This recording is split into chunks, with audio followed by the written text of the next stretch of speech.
Hello friends, সঞ্জুমো চ্যানেলে সবাইকে স্বাগত। Welcome back to my channel. আশা করি সবাই ভালো আছো, আমিও ভালো আছি। বাইরে একটু গাড়ির সাউন্ড হচ্ছে, প্লিজ কেউ কিছু মনে করো না, নিজের মনে করে ভিডিওটা শুনেন। তো দেখো বন্ধুরা, কচুর শাক আমাদের বাড়ির সামনেই হয়েছে। আমাদের বাড়ির সামনে গাছে হয়েছে কচুর শাক গাছ। তো তুলে এনে ভালো করে কেটে নিয়ে সেদ্ধ করে নেওয়া হয়েছে। ওটা আগের দিন রাতেই করা হয়েছে। পেঁয়াজ কুচি কুচি করে কেটে নিয়েছি। লঙ্কা এখানে রয়েছে 7-8টা, লঙ্কা বেশি রাখবে, আর রসুন। তো কড়াইতে ফোড়ন দিচ্ছি, শুকনো লঙ্কা, কালো জিরে আর ছোলা বাদাম আগের দিন রাত্রে ভিজিয়ে রেখেছিলাম।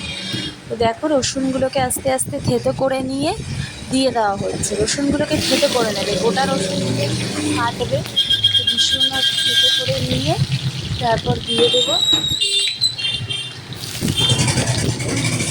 থেতো করে নিয়ে দিয়ে দেবো, সাথে পেঁয়াজ দেওয়া হচ্ছে।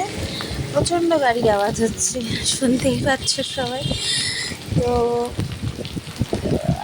এবার লঙ্কাগুলো কুচি কুচি করে কেটে দিয়ে দিচ্ছি।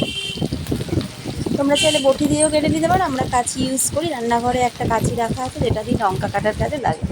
তো এবার লেবুটা আগের থেকে কচুর শাকটা সেদ্ধ করে রাখা রয়েছে, দেখতেই পাচ্ছ। তো ওটার মধ্যে লেবুটাকে আমি চিপে দিয়ে দিলাম।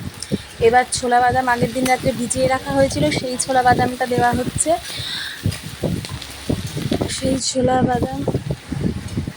ছোলা বাদামটা দিয়ে দেওয়া হচ্ছে। পরিমাণ মতো নুন দিয়ে ভালো করে ভেজে নেওয়া হচ্ছে। এবার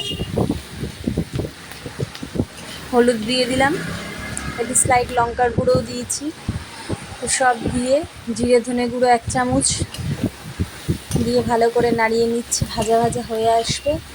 তারপরে আমরা সেই সেদ্ধ কচুর শাকটাকে দিয়ে দেবো। দেখতে তো বলো বন্ধুরা, তোমাদের কার কার কচুর শাক ভালো লাগে? মাছের মাথা দিয়েও খেতে ভালো লাগে, আমার নিরামিষটাও ভালো লাগে, এটাও ভালো লাগে। তো সবটাই ভালো লাগে। তো আমি প্রথম কচুর শাক ট্রাই করছি আর কি। এই যে করা হলো, আমার মাও ভীষণ ভালো কচুর শাক রান্না করে। তো সেরকম আইটেম হয়নি আমাদের শ্বশুরবাড়িতে, এটা খাওয়া হয় না। কারণ আমার হাজব্যান্ড খুব একটা পছন্দ করে না, ভয় পায়, ফ্যালেঞ্জাইটিস আছে, তো তাই জন্য ও আর কি ভয়েই খেতে চায় না। তো আমি, মামুনি আর শ্বশুরমশাই 3 জন খেয়েছিলাম। তো দেখতে থাকো বন্ধুরা, কেমন লাগলো। ভালো লাগলে লাইক কমেন্ট শেয়ার করো, নতুন বন্ধুরা অবশ্যই সাবস্ক্রাইব করে দিও।